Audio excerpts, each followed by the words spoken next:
If you're curious about how a webcomic creator transforms ideas into reality, I'm going to show you what it takes for me to create this series, Artistry in Harmony. In this video, I'll give you a behind-the-scenes glimpse of the process.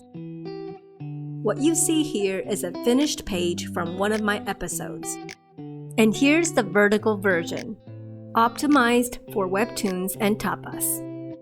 It might look nice and simple on the surface, but the work behind it spans years. I break it down into 3 phases for the entire series, from initial ideas to the publishing stage. Here we go. The phase 1 is the idea formation. This phase is where I had the story outline drafted, such as the main elements I want in my story, the genre of the story, what kind of topics I want to talk about, who's in it, what's their main struggle, the kind of transformation I want to see, and what's the projected result. This includes 1. The story outline, 2. Character design, 3. Script draft, 4. Script edit. Since it's my first time publishing a webcomic, so in this phase, I discovered my artistic voice, settled into the tools and resources that work for me, and found my workflow. Now, there are many videos and books out there that teach you how to write a story or create a webcomic with detailed steps on what to do. But I feel like each artist has to find their steps, and this phase of the idea formation, along with the sketches, is part of understanding yourself and what works for you. Meaning, there's no right and wrong way. You just have to take action to find out your unique creation style. In writing, there's a term called a pantser and a plotter. A pantser is a writer who creates their story without a detailed outline or plan. They may have a general idea of the plot or characters, but allow the story to develop organically as they write. Pantser means they write by the seat of their pants. A plotter, on the other hand, usually plans their story meticulously before writing. This includes outlining the plot, developing character arcs, and establishing key events in advance. Of course, there are variations along the way. If it's your first time writing your story, you might find yourself shifting back and forth between different stages. It's not just a black and white process. When I created my series, I had an overview outline. I wrote the script draft from start to finish, designed and adjusted the characters as I refined my plot, and then went back to do a lot of editing, refining details along the way. Initially, I followed various tips and advice I found online about writing manuscripts professionally, or about how to approach comic creation, trying different methods until I realized that what works best is what feels right for me. I eventually dropped all the prescribed techniques, take what resonates, and stuck with my own process. My methods include writing the entire story outline in Google Docs, organize my notes using Obsidian, use AI for feedback, and use tools such as Notepad or Google Keep to keep track of ideas. Then I create visual drafts with basic paint software, similar to a storyboard. Then I upload onto Google Slides and edit from there. On Google Slides, I go back to my story and revise the outline and dialogue multiple times until I feel right. That's when I start creating the pages and publishing. I put a lot of thoughts, research, and effort into my plot because it touches on real-world social issues, and I want to be able to handle these sensitive topics with respect and care. Through this lengthy editing process, I tried working with an editor, but it didn't work out, so I ended up self-editing. Given the complexity of the story, I believe that was probably the best choice for now. but I am still open to possible opportunities of working with a different editor. For me, it's easier to work with an outline that highlights the major points, and then I edit as I go.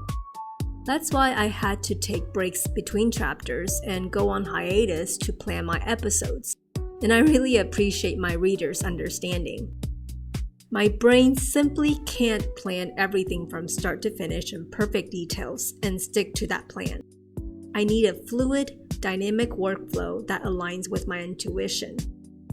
I choose this approach because this series never would have been published if I had let my perfectionist tendencies dictate every little detail.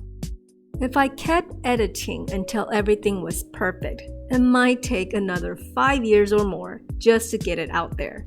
And I honestly don't want to wait that long. I need to deliver this project so I can move on to the next one.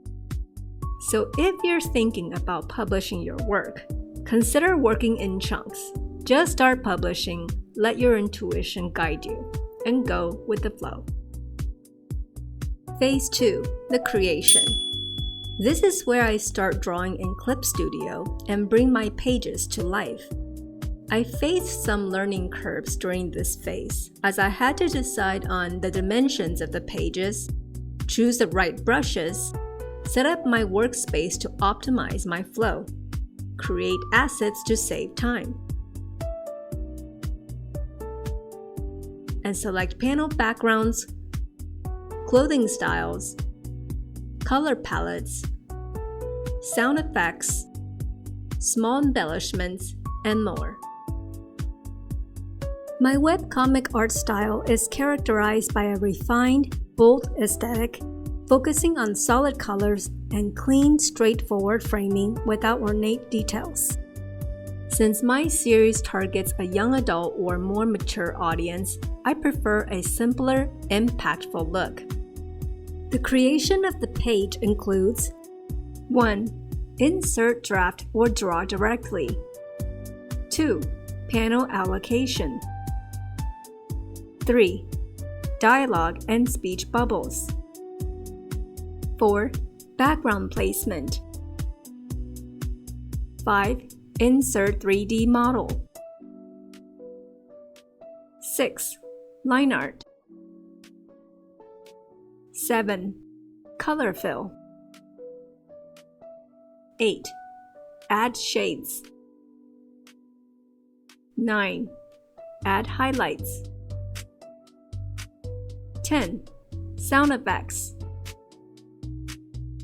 11. Embellishments. 12. And any other adjustments. Phase 3. Publish. The final phase is publishing. Currently, I publish on Webtoon Canvas, Tapas, and GlobalComix. To prepare for publishing, I convert my finished page into a vertical format using Clip Studio. I then make modifications to the vertical version, adjusting panels, dialogues, and visuals to ensure they flow more naturally and look more aesthetically pleasing. Having been reading manga since I was just 3 years old, I've learned a lot from studying the work of talented comic creators and manga artists in the industry. Their approaches to visual storytelling have helped me refine my skills as I create.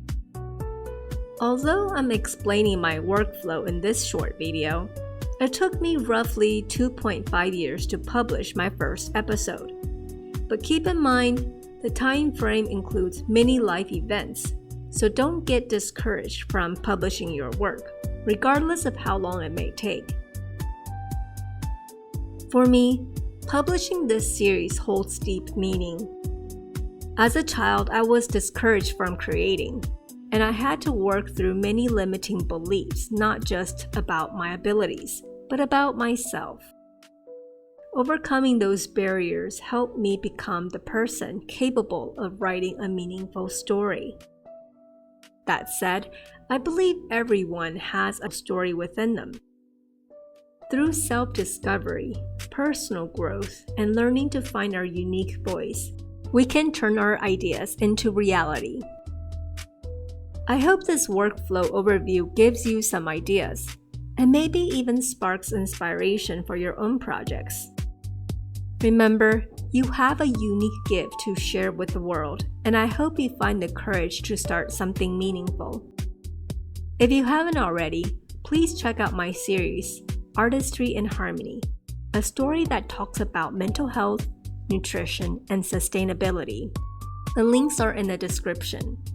And if you enjoy the content, consider subscribing to my channel for more updates. Until next time, take care and I'll see you in the next video.